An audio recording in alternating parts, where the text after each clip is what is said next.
It's recording. So hello everyone. This is the commencement meeting for the AGI research project. So our goal is to build a safe AGI. Obviously, that's a far-fetched goal. So we do have like tangible steps we have thought of. Um, and this presentation, we'll start with this quick presentation. And I want in this meeting to like everyone to like pay attention, and so that we can shape a good research direction um, for eventually achieving AGI safely, because Kabir is here. Right. So table of content, just overview, problem statement, objective, architectures, environments, the how, and where do you guys fit in. And the timeline is not there yet, but we can make it in this meeting. Okay, so the problem statement is like our objective rather is that let's just start with like defining AGI. So how would you guys define AGI? This is the definition that I put together, that a system that is able to learn behavior of the world and its own embodiment, maintain good performance across a regime of different environments, and improve over the time with an increasing learning efficiency. And there's other aspects which are more abstract for intelligence, like should be able to solve unsolved and unseen problems, which goes into the creativity problem. And then socially and ethically intelligent, like should be able to do collaboration and other emergent properties. But I want like you to add in this definition. Like I can edit it right now if you have more points, or if you don't agree with any of these points, you can like bring it up right now.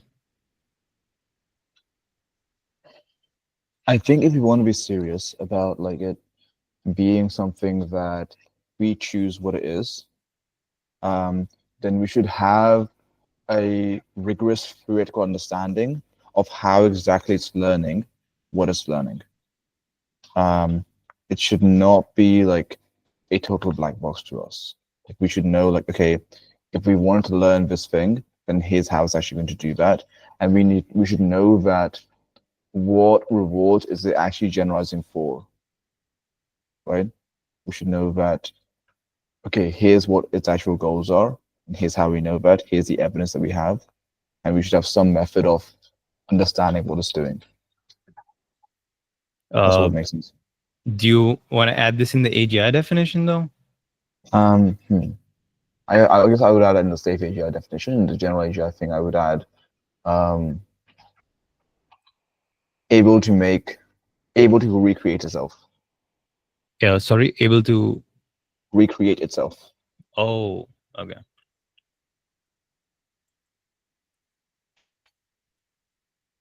Yeah, that's a good one.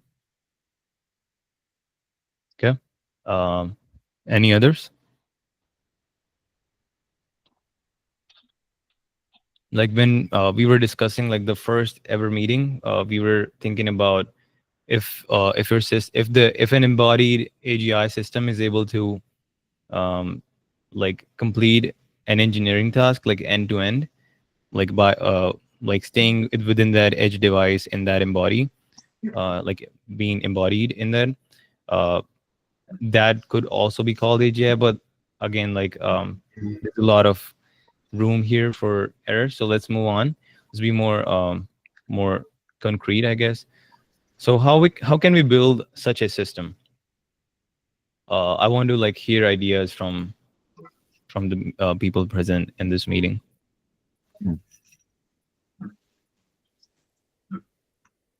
Let's see. So obviously one of the limitations we're going to be running into is that we don't have as much compute, right?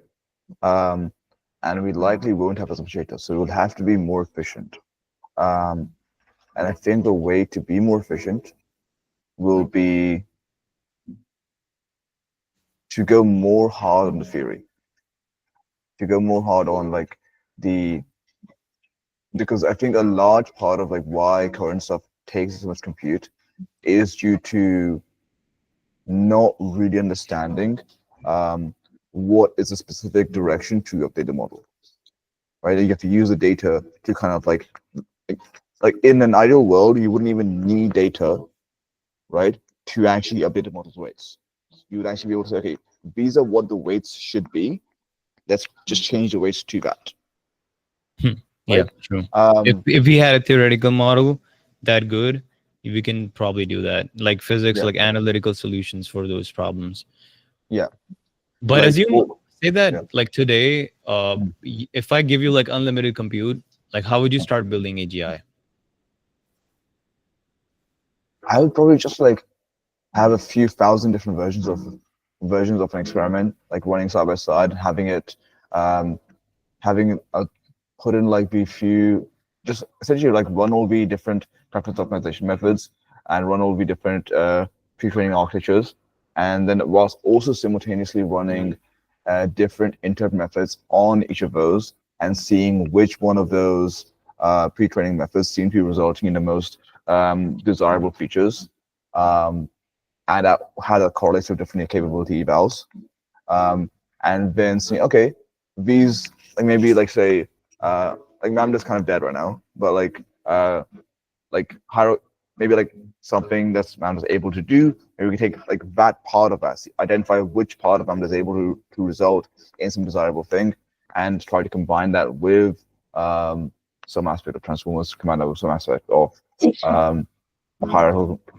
compute architecture. I don't know if the hierarchical compute thing is still legit or not. Um, and see what can be done there One and thing try I and find missing in this approach that you're yeah. defining is like how do you bring like how do you make it generalizable? Like how do you inherently train it to be generalizable or stuff like that? Like how would you not Mm. make an LLM but make an AGI?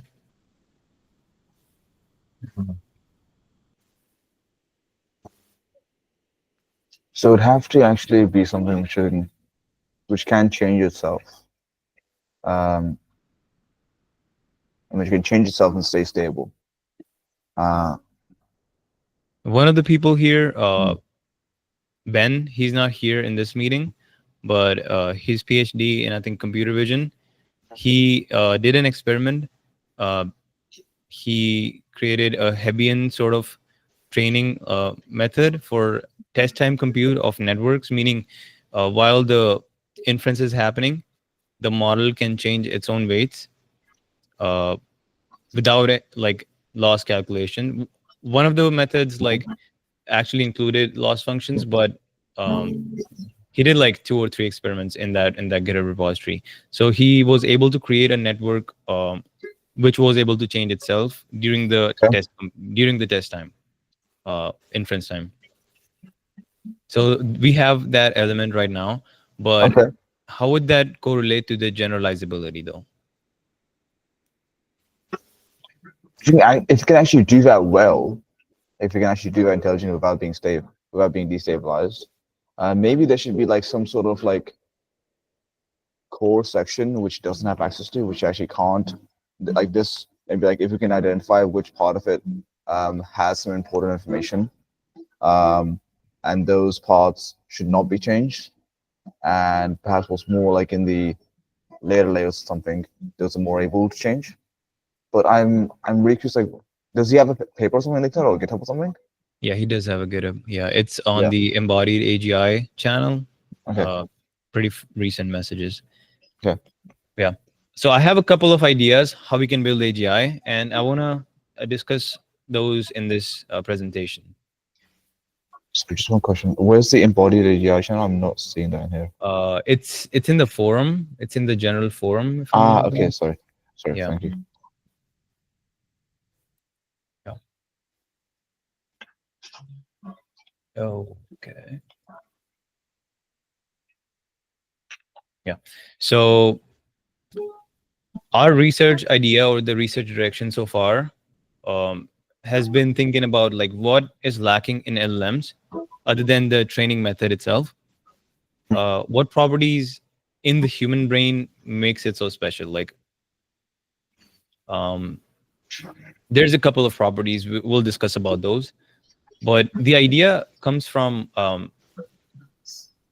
systems engineering perspective. Like, if I were to do that, I would try to emerge human brain like properties in our model without actually trying to recreate the entire architecture that our brain has. Because for intelligence, it's just a hypothesis. I don't know if there's if it's falsifiable or not, but Hmm. I believe that human brain cannot be the only architecture, only possible architecture which can be truly AGI and intelligent or conscious. So there's got to be like million different architectures that can be intelligent, but human brain is one of those solutions in this entire solution space, which we have and is the best one that we have seen so far. Uh, but we can create our own, and if we are able to like emerge similar properties without actually caring about the underlying architecture of the human brain, that should be the direction to build AGI. So I will be more concrete in the later slides, but let's see. So brain have a lot of emergent properties, so recreating the entire system won't be possible. That's one of the reasons. Uh, Even though we're good at like reverse engineering, but we cannot reverse engineering things to all the way down to like the sodium potassium channels. It's just not feasible. Yeah. So there's an abstraction level that we can recreate though. So what abstraction level is it? Like what point should we go down in this abstraction depth of the brain properties? And we should say that, okay, now we understand the brain at this abstraction level. Let's try to recreate these set of properties and work our way from there. So we need to scientifically approach the R&D to find that abstraction level and design a system for it. Now, I think we need to ask better questions. So I think a question better than the ones that we have asked earlier will be, what are the irreducible set of emergent properties of the human brain required to create AGI? So there's a lot of properties at no matter what abstraction level you're sitting at. Uh, but at that like um, kind of uh, to a level which we are comfortable with, on that abstraction level, like what are those properties which cannot be further reduced? So let's see.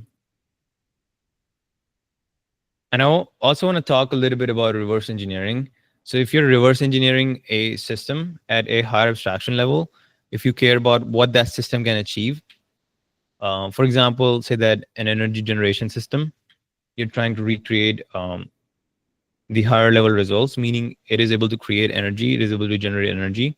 If you care about that and you create your own, you learn your own energy generation system, then not caring about what was the internal workings of the system you're learning from, it might just be a hand crank generator, and you might eventually, in order to like be better at the goals, this like higher abstraction level, what are the outcomes? You might actually land up learning how to do nuclear fission power plant, how to build nuclear fission power plants. So reverse engineering should only happen at like the higher abstraction level. Like the goal of a reverse engineer should be to achieve the outcomes and achieve them in a better way. And whereas if you go in the lower levels of abstraction, if you first see that, if you first study that how is energy being generated here, and then you try to learn that system design itself instead of the outcomes, you might just make a worse hand crank generator. Um, I realize it's a typo.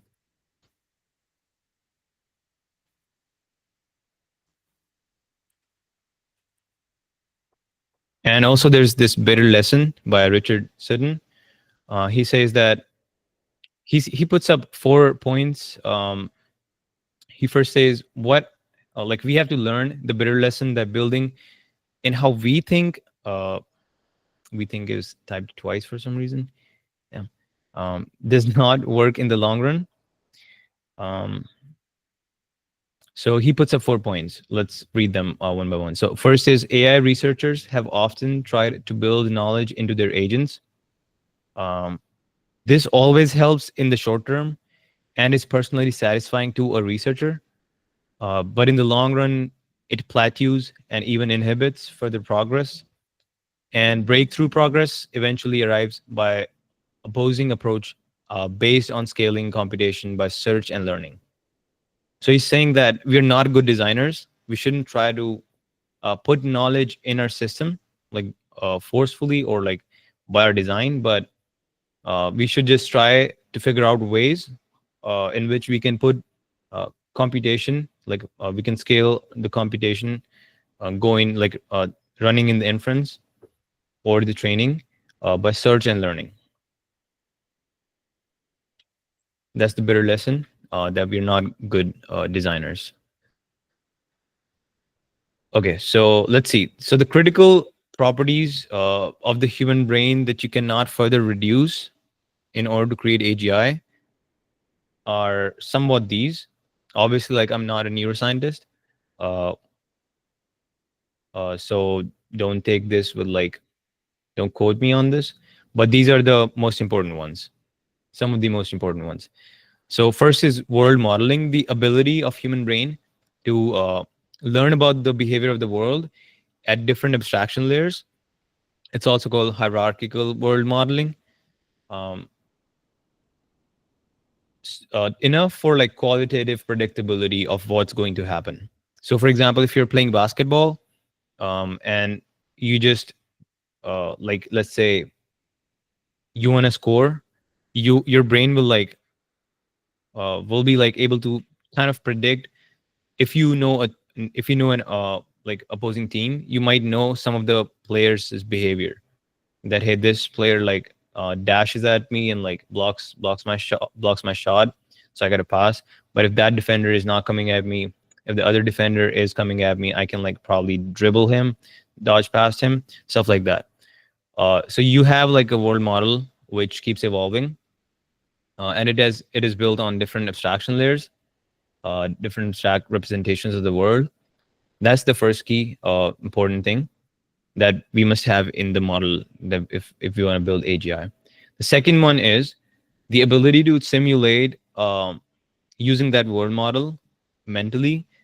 That like you can play a trajectory that how will the sequence of like how will the sequence of events actually happen. Like you can imagine, okay, so if I take that decision, what will happen next? This next state will be predicted by a world model, the understanding of your world. And then if you have that state, you can keep you can think of taking a decision in that state, which will give you your next state and so on. So you can play out an entire trajectory and in fact multiple parallel trajectories in your head without actually ever doing those things, which allows for offline predictive rollouts of possible futures. It is essential for planning, counterfactuals, and creativity. So if we don't have imagination or like the world simulation um, loop in our model like natively, then it probably will not be AGI. And then the third critical property is modular specialization and sparse activation. So at like there's a famous myth in people that humans can only tap into like 10% or 15% of their brain, but that is so not true. It is only that at a given instant, only 15% of the neurons are activated, but it is actually for the better, not the worse, um, because brain is not like designed to do everything at the same time. It is like consciously you can only do so many things at a given instant. So that's why it's kind of like a mixture of experts. We will also talk about what has been done in the AI literature on all these properties. So there's a lot of work that has already been done. So let's go on to the next point. Attention and working memory bottleneck. So like attention, this is like quite the most solved properties of all. Like attention is like pretty well solved. We in as humans also have like a working memory bottleneck. You cannot work at a given time with more than um, like a fixed amount of data. Like you cannot be working with all the memories that you have at the same time. It's not possible. So the working memory is still bottlenecked in humans, which allows for you to focus and prioritize based upon relevance. Prioritize all your memories or the incoming information and stuff like that, which gets stored in the sensory memory. So that is solved, I would say, in the transformer architecture. But then comes the property of memory. This is not solved yet. So there's two kinds of memories at the larger scale. There's time indexed experiences. It's kind of like brain states stored with time indices. Um, you can think of as like your amygdala sees what state you're in. If you're feeling miserable, like insanely miserable, you will probably remember that for a longer time than if you're feeling completely normal, like nothing crazy. Um, and the reason for that is that you might not want to be in that insanely miserable situation again. So biology has found a way to encode those memories, those experiences, more stronger, like in a stronger way, as compared to not so important um, memories or experiences. So your brain's state is encoded by the amygdala in your actual memory representations. And then there is semantic memory, which is the abstracted facts and rules that are stored rather than your experiences. So these two kinds of memories are broadly, which are broadly like the bare minimum that the AGI must have. And also there's a property of interplay between these two, between not those two, my bad, between personal experiences and generalized knowledge. So you can have, for example, you can have knowledge of something, but not a personal experience of that, like related to that knowledge.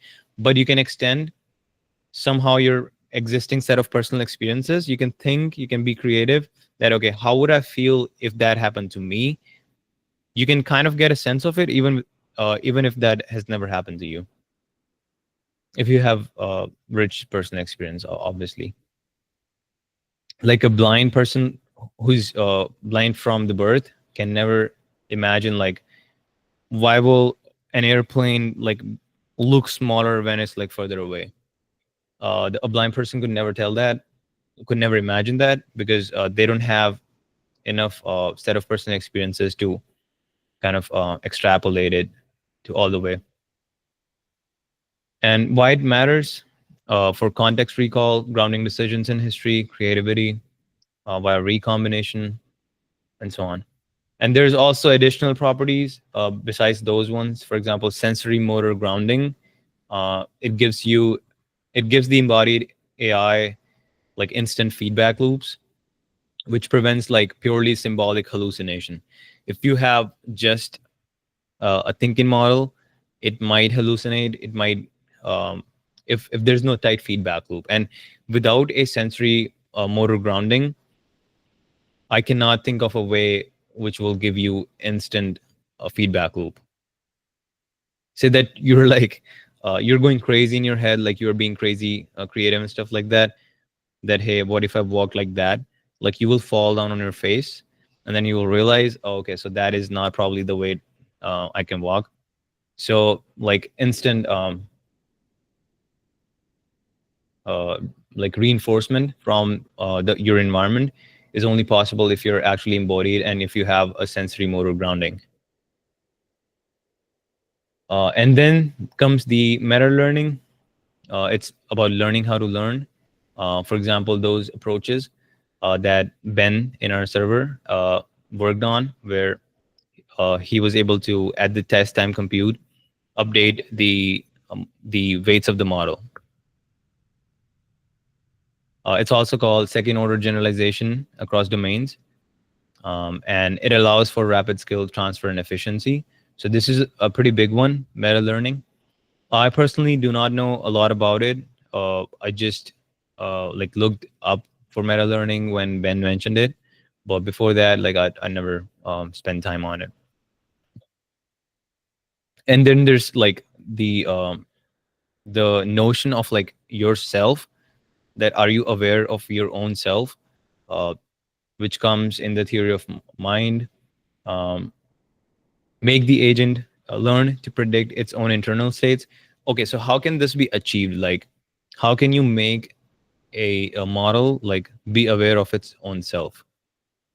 Uh, this is like too abstract to even talk about, but this is like what I brainstormed with ChatGPT upon existing literature, like what's existing, what has been done. So it told me that it gave me like 5 different loss functions that try to make that model be able to predict its own internal states, policies, and outcomes of internal interventions, um, and like to able to like change its own like decision trajectory by intervening its own internal processes, some stuff like that.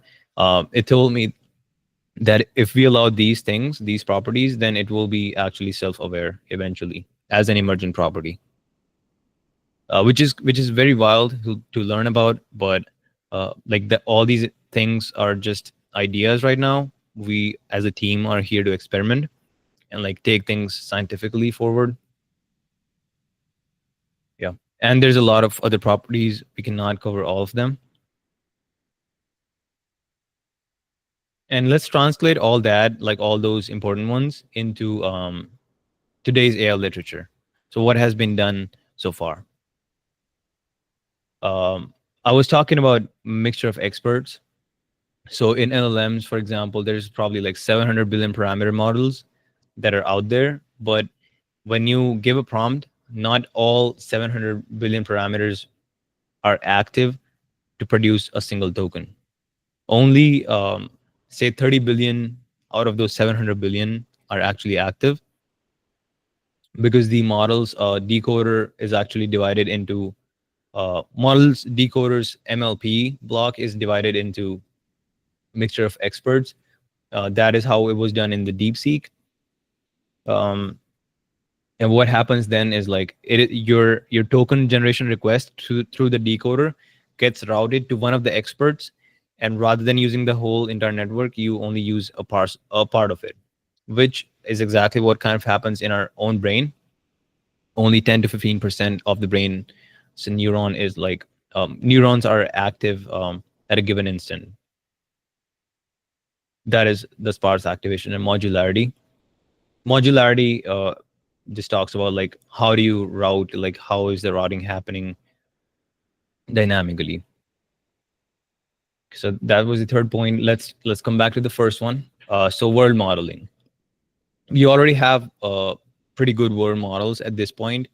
I think in 2025 there's been a lot of world foundation models, model based reinforcement learning, for example Dreamer v3, pi 0, mu 0, those models. We will talk about them later, but let's move on and cover all these points. Okay, so simulation imagination. um, I think like many months ago, like probably May or June, we were looking at a model that combines like the MPC approach, which is model predictive control, where you have a world model. Given that you have a world model, you you just try to predict the most optimal action to be taken at a given input state. Since you have the action prediction, you pass it in your world model, and then you get the next state, and you keep doing it. It hasn't happened yet in the real life, this whole trajectory, but the trajectory of these steps is called a prediction horizon. And you can see that if you take these actions, like where will you end up? Most probably at the end of your, let's say, 150 steps or something like that. So once you have like a future trajectory notion, you can retrospect and like take better actions now to end up in a better situation down the line. Just like how humans work. For example, in any sport or even in driving, you do that all the time. Let's come to episodic and semantic interplay. Um, it was just how your experiences that are encoded interact with your semantically stored facts and memories. Excuse me.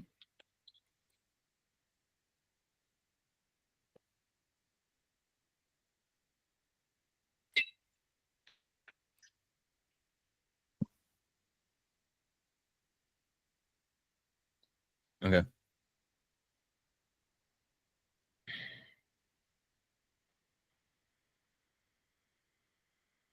Yeah, and then attention is obviously solved. We're not going to discuss that.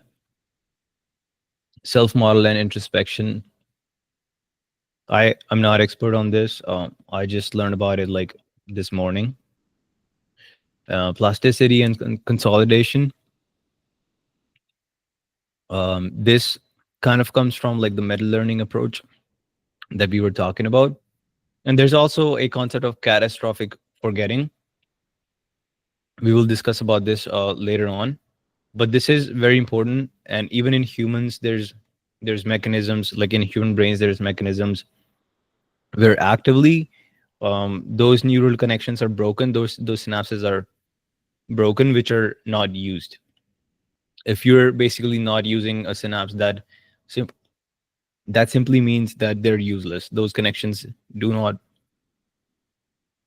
help you do any task. That's why they're never used. So brain like cuts them off. That's why you forget certain things, certain skills if you don't practice them for a very long time. Okay, so this is the slide where we actually start talking about what research are we actually doing or we're thinking of doing.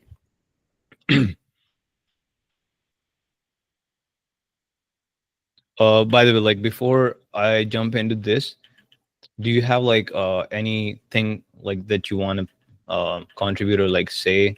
I might be wrong. I'm also a student, just like you guys. Um, so please like feel free to correct me at any point.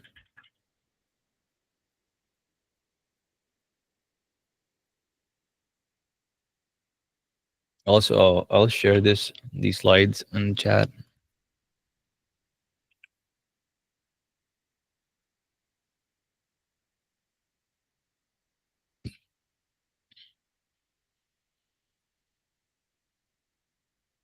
I hope you guys can like read this slide and then Yeah, yes, okay. okay.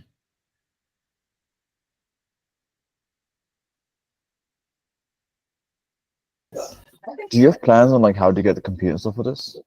Oh yeah. We will talk about those plans in the last slide. We do have some funding and some backing from a startup. Yeah.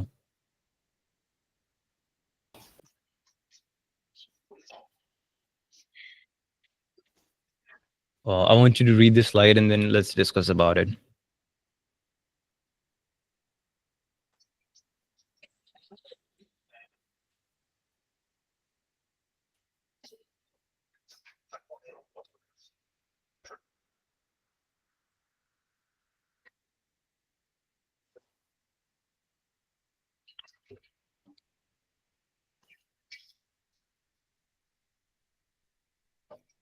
I have also shared the link.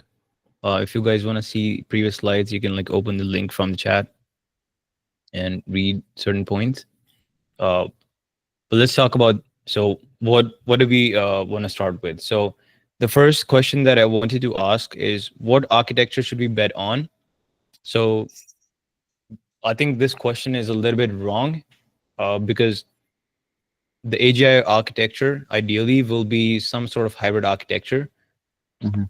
Uh, but even then, say if that will be a hybrid architecture, we don't know that architecture yet.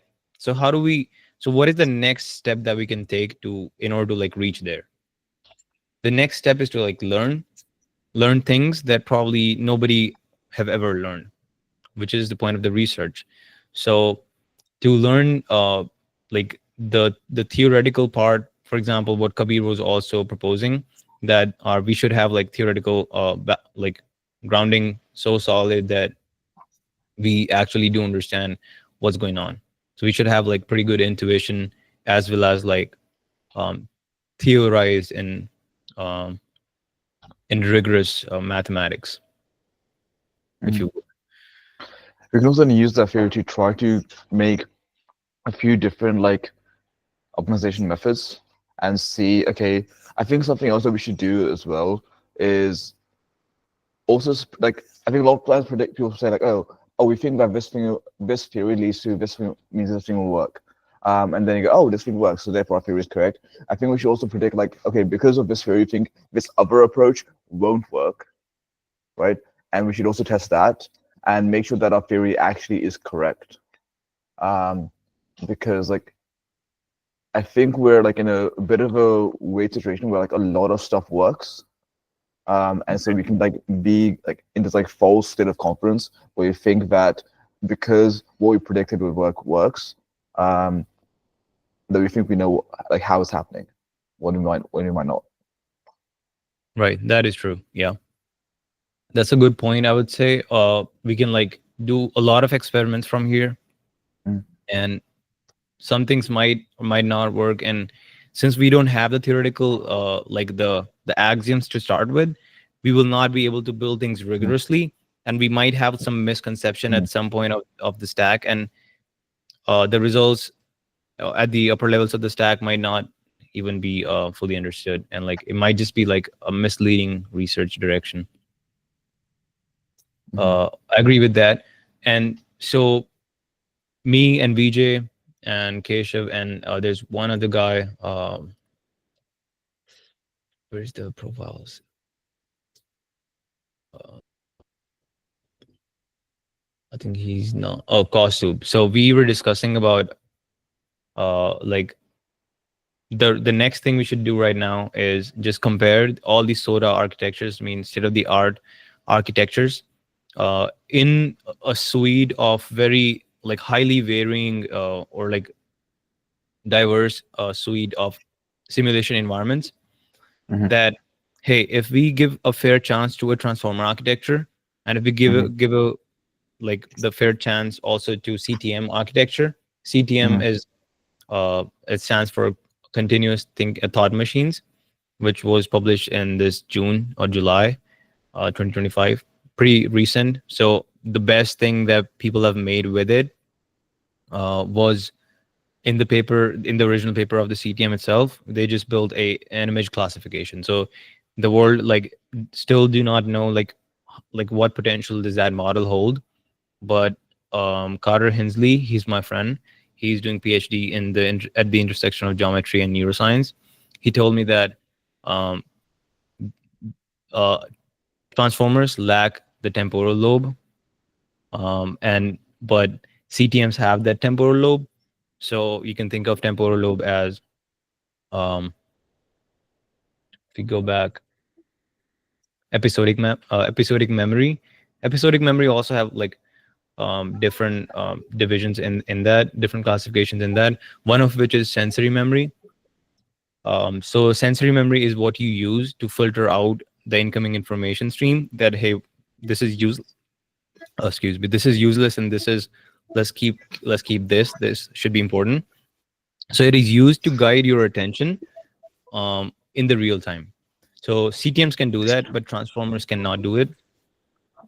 There's no scanning mechanism in it, and there's also another mechanism in human brain, in human neurons, which is called synchronization, um, which is an emergent property, uh, which is also present in CTMs.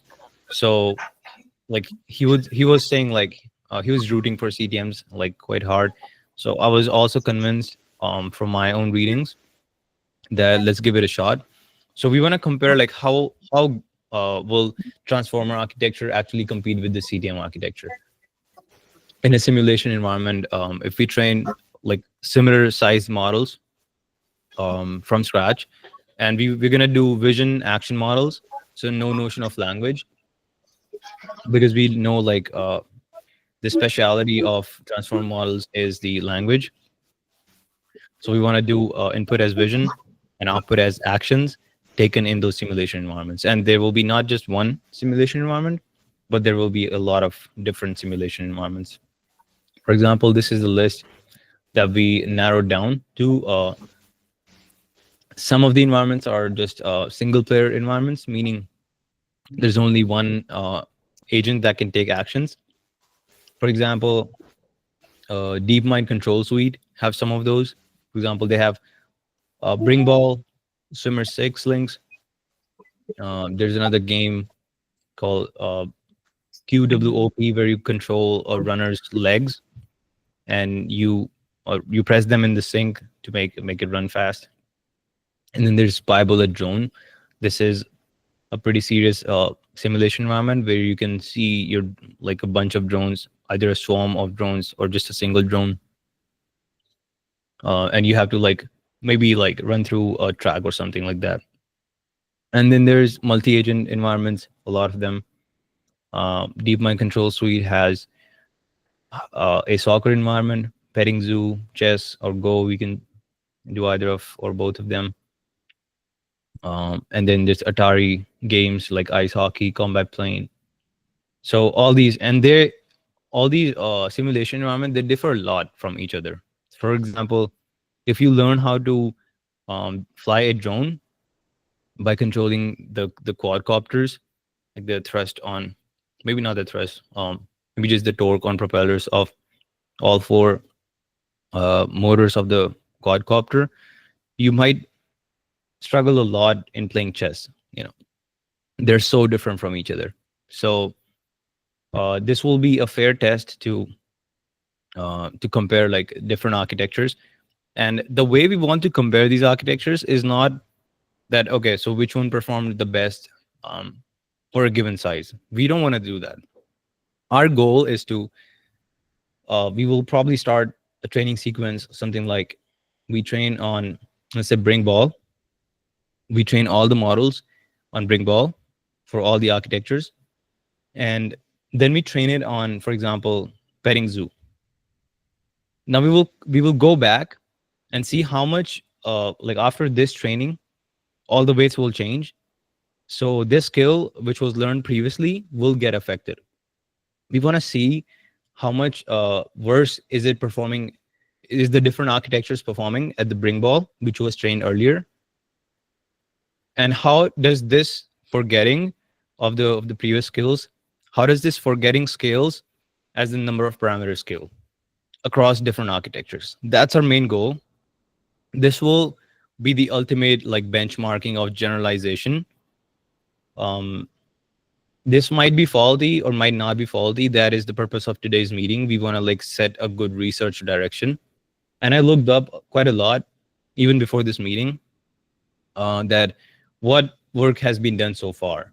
So forgetting work is there, but it is literally just bound to like small models. Not all architectures have been like researched for the forgetting, especially not for generalization that well. And if even if they are, like I'm telling you, like it's just bound to like the computer vision stuff, like just image classification, which tells almost nothing about the understanding of the world that we actually care about. And it doesn't tell us that how these things scale. So somebody has to do this, and uh, I was wondering like if this is the place we should start from. I think like all the slides that I talked about, like I think uh, they're like in the chronological order, that if you just think about the all the slides, topic of all the slides again, it will make more sense that why should this be the place to start with. And The architectures that we are interested in are transformer-based vision action models, um, or diffusion transformer-based vision action models. And there's no notion of language here, but if we choose to use an existing open source model, then we can take a VLA, for example, Open VLA, and we can strip it down. We can change its input vector, and we can change its output vector, which will be pretty hard to do because they're not easily configurable in that sense. You can change its internal hidden layers, for example, stuff like that pretty easily, but this is like very difficult to change. If you want to say increase the dimensions of the action vector, it will take a lot of work. So me and BJ were actually trying to do it, but we just realized like it will be better if we just make our own VLA from scratch. So the research work, this is like where you guys come in. So we're gonna, I think we've talked about it. Yeah, we will divide our entire research community into sub teams, and each of the sub teams will specialize in one of the architectures that we are interested in, and you will build your foundational model from scratch. I mean, from using PyTorch, not from scratch, but um, and then we will decide on a benchmarking sequence. You will go do that training. Um, so once we have like the results on one of those single agent environments, we will like meet up again, and from there, just decide upon the next sequence in the entire benchmarking. And obviously, like there's gonna be a lot of learning involved. It's not easy to make like implement a novel architecture like CTM from scratch. Um, like especially for like vision action, because it's not that straightforward, because CTMs are like uh, very different from transformers, like completely different from transformers. Um, and for example, Dreamer V3 is one of the other architectures that we want to compare with the CTMs, continuous thought machines, and transformer based. Also, there's state space models, SSMs, and neural state space models, which we want to try, but I have like no idea how they work. So there's going to be, we need a sub team to like specialize in these, go learn these, and so that we can include this in our benchmarking. Yeah, and I'm open to suggestions. What architectures am I missing here that you guys want me to put, if any?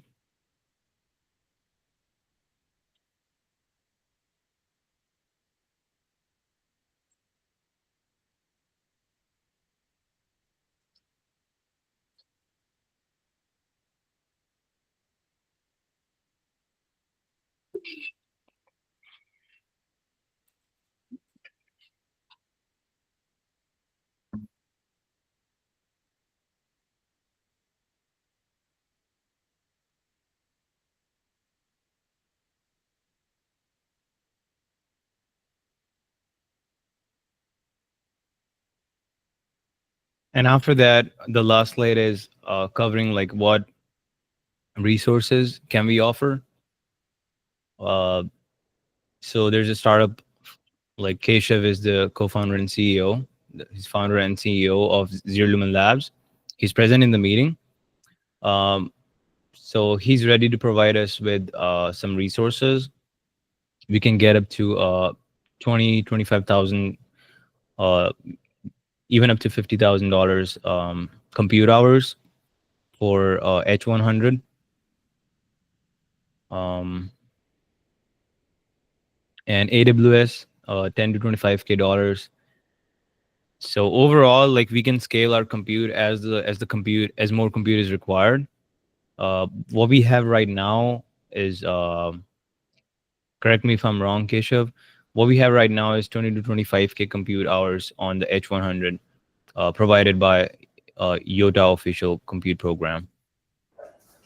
Yeah, we can use that for training purposes.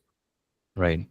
And AWS, there's an application. I think we haven't filled that application yet, but I'm pretty sure like all the applications we are applying at, like they're just approving us. So we're pretty sure like we will also get those. But we want to apply once we have like stuff rolling, um, since we already have enough to like get started strong.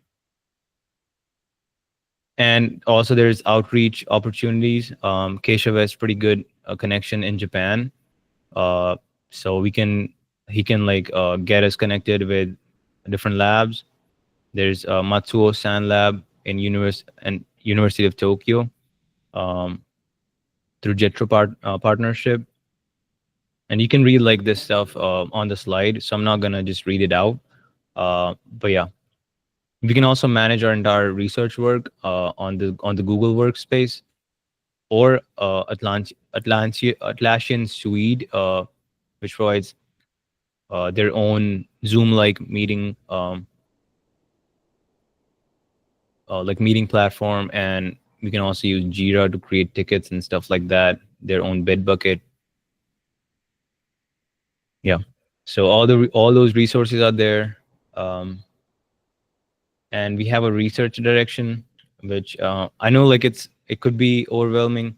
It's so overwhelming for me. I don't know like half of the things that I talked about, but that's the fun of the research. We learn, and then we learn those things that nobody has ever learned before.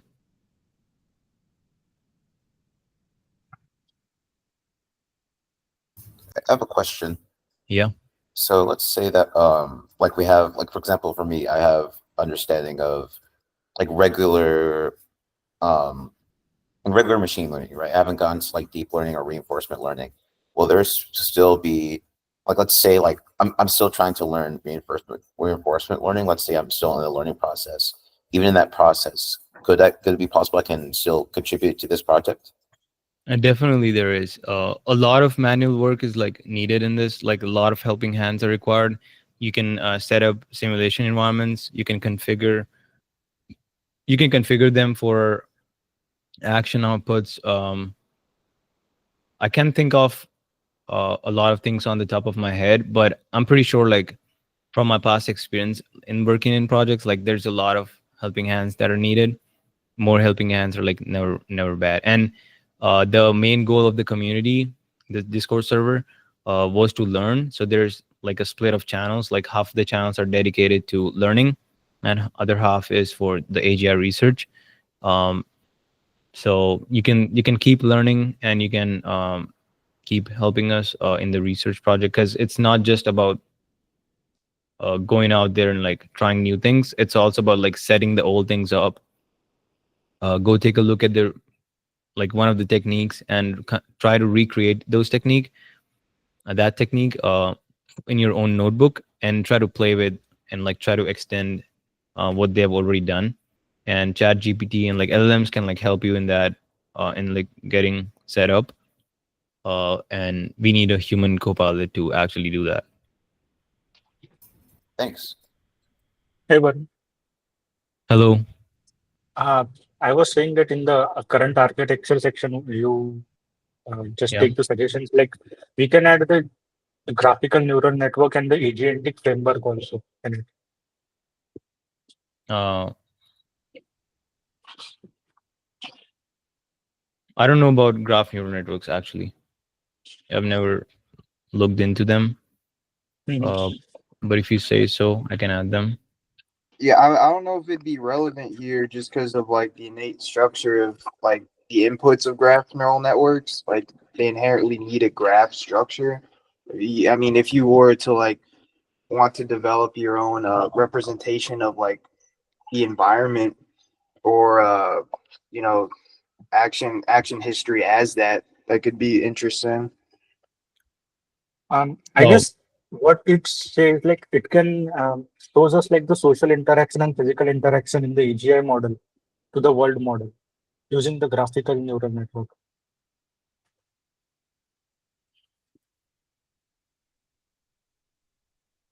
for planning. Yeah, why it is important, I was saying it is because uh, it can effectively shows us that how AGI can interact in the social world and interact physically in the world model Oh, using the I see. graphical network. So like using multiple instances of this network. Right, right, right. Yeah. Yeah, but Yeah, what I if don't have any domain knowledge in the graph neural network, so I'll just write if you're saying. Yeah, and uh, the what was the other one that you mentioned? I was The saying agentic that framework. the diffusion transformers we can also use GANs. Okay, yes, yes, yes. The pixels one. I think diffusion is already very close to GANs. I think it's a subset only. That is a subset, yeah. But even then, I think let's try diffusion first. Uh, because GANs alone, I don't know how do you like connect GANs with transformer, and if you're not connecting it with the transformer, GANs alone can never beat these models at all.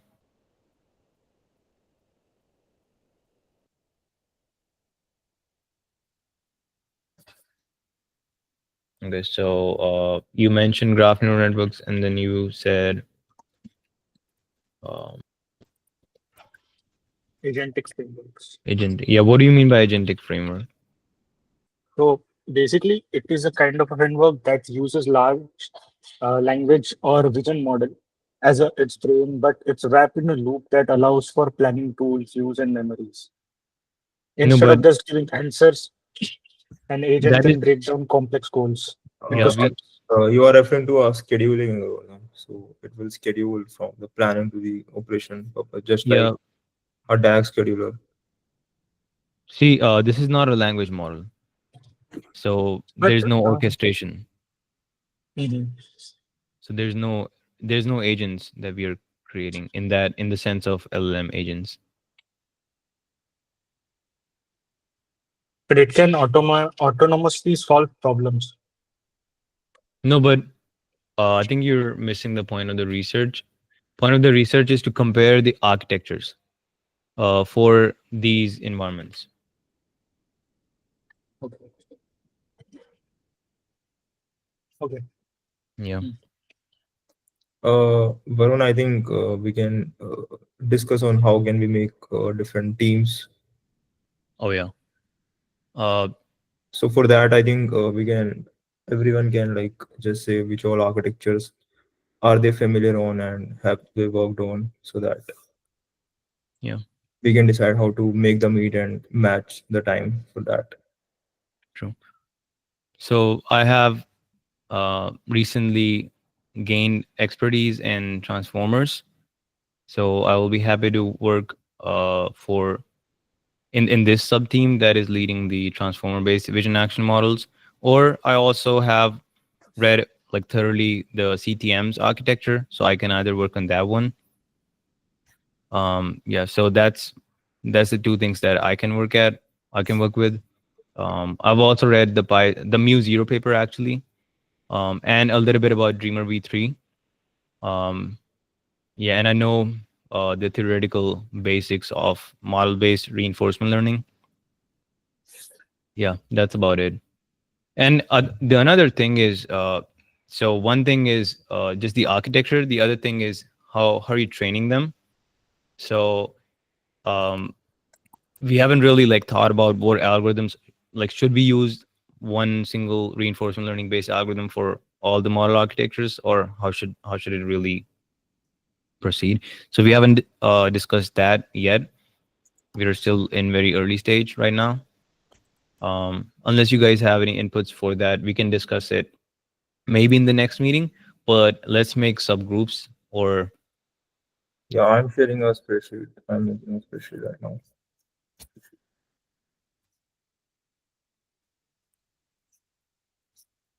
So what all are there? Transformer, diffusion. I don't diffusion think someone transformer. has expertise in SSMs. Do someone Yeah. have expertise in SSMs here?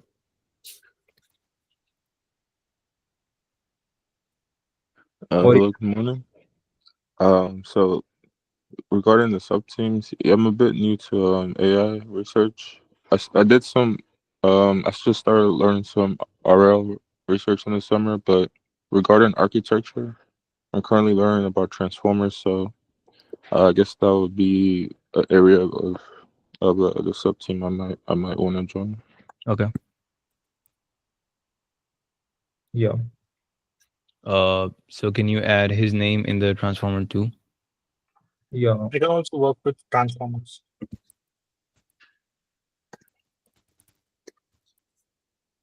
Cost almost. Yeah. And what about Vijay, Chisom, Kabir, Gitash? And Gherkin glass. I think there are three So people in I the don't transformers which know. are good. So Yeah, I don't know much about continuous thinking machines, but I would like to learn a bunch.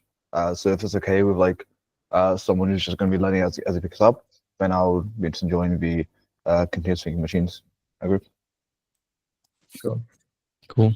Uh, So yes. incidents. Yeah, and also I can help out in the evals, especially if you want to do like safety evals and stuff as well. Yeah. That would be really good. I would be very interested in how do you add, how do you think about safety, um, Mhm. like in an approach like this when we are going Yeah. with the emergent properties and we are not caring a lot about um, like language benchmarks, Yeah. language benchmark data sets, performance. Like if we don't care about those things, like how do you think about alignment or in general like the safety here? Yeah. I think the thing that's going to be key there is doing like internal based benchmarks.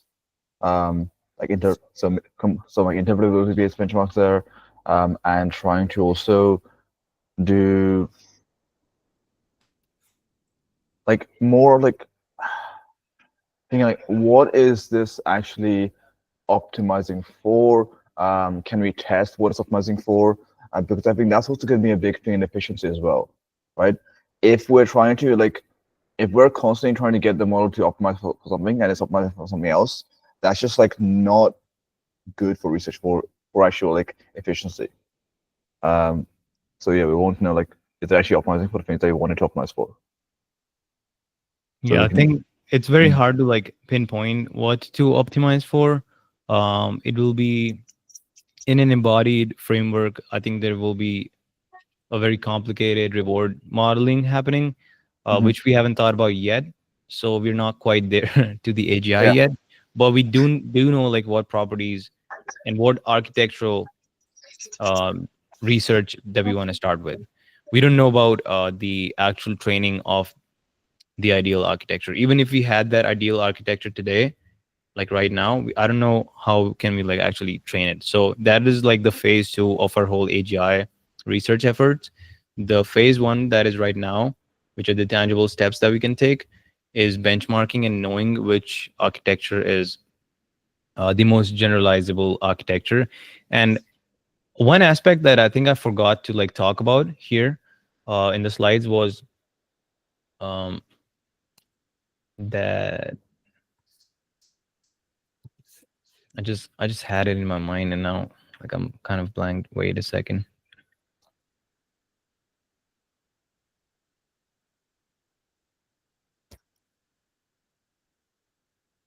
Yeah, so the goal of like this research is first to know like which one is the relatively the best architecture, and then to make a theoretical like framework that this architect that model A, for example, I've written an example here that uh, why does model A forgets lesser than model B? Like we will try to like theoretically with the framework answer questions like these. Like what is it in the model architecture of A that forgets lesser than the B? So all these lemmas, all the axioms, lemmas, and the theorems that we will build, we will try to prove them rigorously. Um, if not theoretically, if not analytically, then we will try to prove them uh, experimentally. But what we will try to be as rigorous as possible. Uh, and yeah, this theoretical aspect, I just realized like it was missing in the entire explanation. So it's not just about learning which one is the relatively the best. We want to also build this framework to know how do we analyze these black boxes, the generalizability and all these emergent behaviors of the black boxes. There is a lot of theoretical papers being published in the field of AI lately. And for example, in 2023, there was this paper on batch normalization, which is like so for granted. But I think 7 researchers, I think maybe 5 researchers, 3 of which were from MIT. They made the theorems, the first theorems that actually talks about how batch normalization really affects the processes. I think they talked about what was it called? I can send the paper, like it's not coming to my mind right now, but that was a paper that made me realize that the theoretical researchers, which were missing from the field of AI, they're like, for example, other fields like physics is like full of theoretical physicists, but in AI, like there's not a lot of theoretical AI researchers. It's just like they're just starting to come up. They're breaking things down rigorously in analytical theories, which should be very important. I don't think we can reach AGI before having a good theoretical framework. Yeah, I just linked. Okay.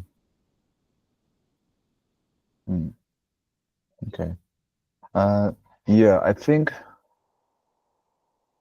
the doing this, having the reading thing, that's basically a whiteboarding thing, and I don't know if I really trust whiteboarding. Like a friend of mine, it's funny, a friend of mine's working on like this thing for doing interp on chain of thought, and I think it's basically a dead end. I think I don't think we can like really trust a models to like right now to be like accurately reflect. Sorry, I'm just replying to like something last in chat. That like seeing doctors because I think about like chain of thought type stuff. I think chain of thought is basically a dead end in terms of actually understanding like what a model is doing. I think what you actually train a model there to do is to output like a reasonable story for how it could have given its output, rather than like how it actually came to this decision. And what you want to do is you want to know how did it actually come to this decision. And for that, I think you want to look at the model's internals. I think you want to look at like, okay, which parts of the models are activating the most, and what do we understand about those parts, Right. rather than relying on the model like to tell you what it's doing. Right. It's also called representation engineering. And I've been learning about it lately. One of the techniques I just learned was called low rank representational adaptation. And what we do in that is you build these vectors called like direction vectors. You can call them D. The way you build these is, say that this is one of the use cases. For example, if you want to make the LLM more compliant towards, say that harmful things that you're trying to do, what you will do is you will have positive cases and negative cases, do a lot of positive case inferences, and take, for example, stack all the activation layer values in a vector, call that the model activation vector. Average all of these out for the positive cases. Let's call that D plus. Average all those out for the negative cases. Let's call that D minus. Subtract these two. Now you have a direction vector. You can compute a loss function for shifting the model's behavior towards this direction vector, or maybe away from this direction vector, depending upon the sign. So now you can use that loss function to and you insert a low rank layer in the model, U and V vectors. You can add a full rank layer. It doesn't matter. It will be like a one hidden layer of the neural network. But if you add low rank, it's just faster and like cheaper for for actually learning those weights. But the point being is like you add more neurons whose goal is to steer the model's behavior towards or either towards or away from the positive, like complying to the harmful messages. So this is one of the techniques I learned like pretty in depth very recently. It's a part of representational engineering, but as you're saying, like there's a lot more techniques in that, which is like a big theoretical area, um, like coming up as we speak. I don't have a lot of expertise, but I did look at a lot of methods. Like one of it was called latent artificial tomography, LAT. I forgot the mechanism, but yeah, I've been looking at representational engineering lately. It is very fun to like actually learn how to change the memory representations of these models, or how to actually just steer the behavior without changing the memory representations. It's very fun, and I think very important for us to really understand what's going on. See, sounds good. Yeah, that was it for from my side. VJ, if you want to add something that I didn't talk about. A bunch of the architectures still haven't been, I guess, like don't got members on them. Like also like model-based reinforcement learning wasn't included in the docs. Yeah. Yeah, I guess like I'm fine to work on some of these model-based reinforcement learnings. I have like a general knowledge on all the architectures here, but yeah, I don't know what we wanted to set for goals next week. I don't know if we wanted to get the environments running on some toy example, or people just want to familiarize themselves with what they chosen. Rune, you like know like a good bit about like the direction of like VLA, so you could like people on the team, like the general like approach, for like the mapping and like what weights we're loading, and how like you want the general architecture to be. But that isn't like really known for the other ones, especially for a lot of the model based methods, True. fusion models. So should we do this before like splitting into sub teams? Should we just like make one of those architectures, and so that we all are on the same boat, and then split the teams for the remaining architectures? I We personally don't have a don't. lot of people at this moment, so I don't see points in like splitting teams so soon. I don't know. I mean, yeah, I'm down to like do with whatever like the groups is for, but I don't think like Transformers, for example, needs like 8 people on it. I think like a lot of people probably wouldn't be doing too much, and Yeah. and I think like the more time spent in your committed area, the better. But that's just my opinion. That is actually true. Yeah. So we can like finalize the team distribution over the chats. For the meeting, is there anything that we should touch upon like last few minutes?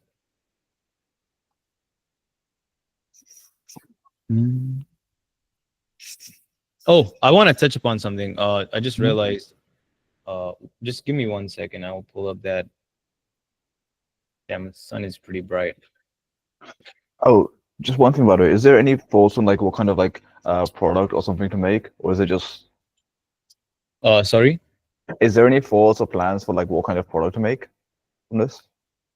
A product? Yeah. I don't think so. We don't have any product plans yet. Cool. Yeah, we can make one. Like I'm open to like ideas always. Uh-huh. Wait, what's happening? So I want to talk about the input and output like layer design. We have some constraints for that. Bookmarks, history.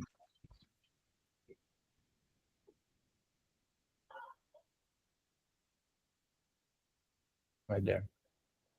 And here, can I share my screen?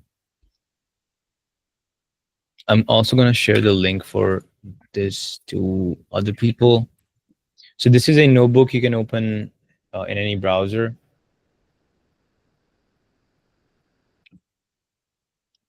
And I'll also share my screen.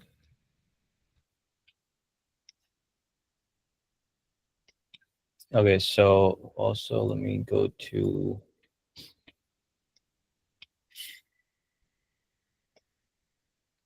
yeah, so we were thinking about just visual input and in the action space having an output, but there's a problem in the output space.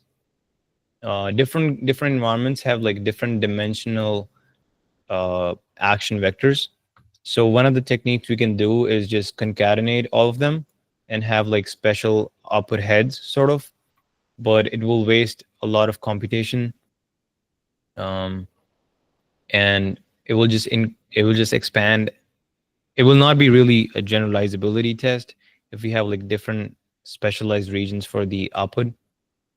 So what I was thinking, we will have just one output layer, and we will have in-game mappings. For example, this is the environment one.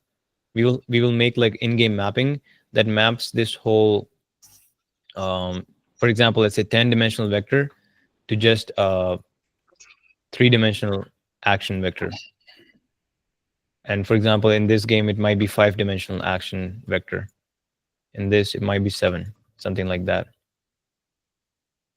So we have to build these in-game mappings for our custom models, which is what I was talking about when I was saying, when I was replying to Chisholm, that like how can he help in this whole project. There's a lot of work that needs to be done. This is one of just like small examples. If you have like other ideas of how we should do this, like I'm open to those as well. And then there's tuning based, like hyperparameter tuning induced bias. So think about it this way: we know a lot about transformers. We know that where should like how big should the encoder block be as compared to decoder block. That 70% of the parameters are actually in the encoder block, and only 30% of the neurons or the parameters are present in the decoder block. But we don't know this distribution for novel architectures. For example, for CTMs, I don't think we have any literature out yet. There's no research that has been done. So what if we're not able to tune the CTMs very good? What if we made like pretty ass CTM as compared to the transformer, and we come to the wrong conclusions just because of this hyperparameter tuning induced bias, just because our lack of knowledge of the novel architectures. So think about this problem before we do the next meeting. That how should we minimize it, at least, if not completely eliminate it? This is one of the problems. There's more things to be discussed.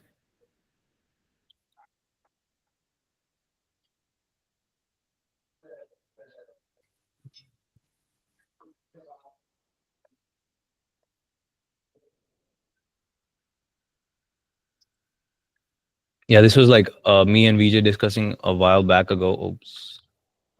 That should we have like the same CNN head for feature extraction for all the models, which will save us a lot of training compute, or should we not do that and have individual CNN based feature extraction heads?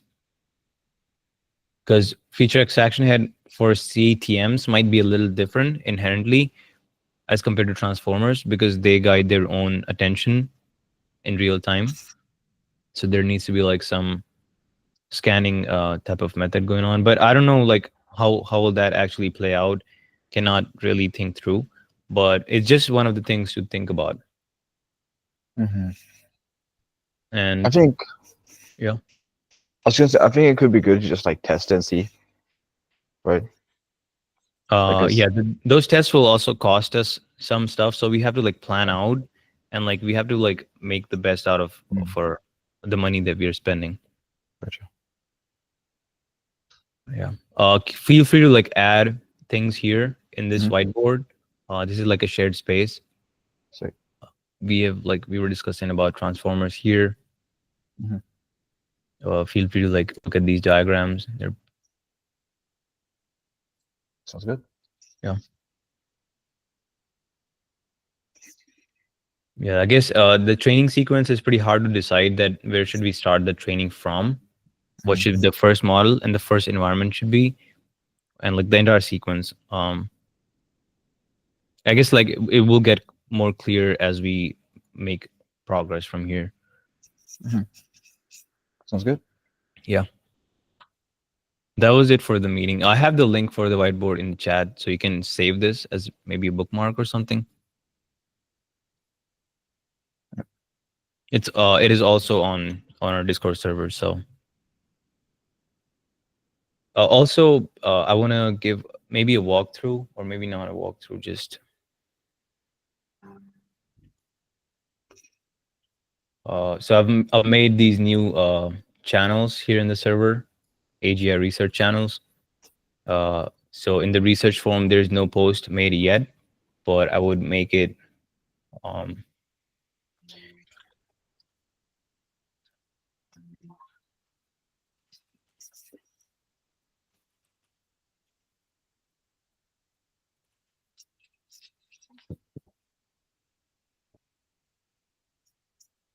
Yeah, feel free to like make new posts here, and if you think like the research direction should not be architectural or it should be something else, like I'll be happy to know about it. But I would say let's go architectural first in the first phase, and then about the learning techniques. That how should we now, given this architecture, how should we update its weights? Should that be a simulation environment which is close to the real world, and should it have like a dopamine like circuitry, and how should we build it and stuff like that? So we will figure that out in our second phase of the research. Let's just focus all in on the architecture first.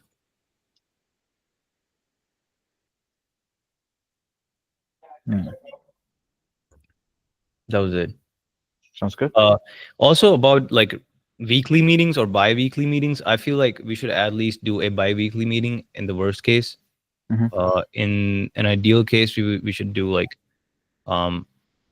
at least one meeting every week, like the whole group meeting. But I do understand that people have like different time constraints. So whenever I share like this when to meet link, one sec.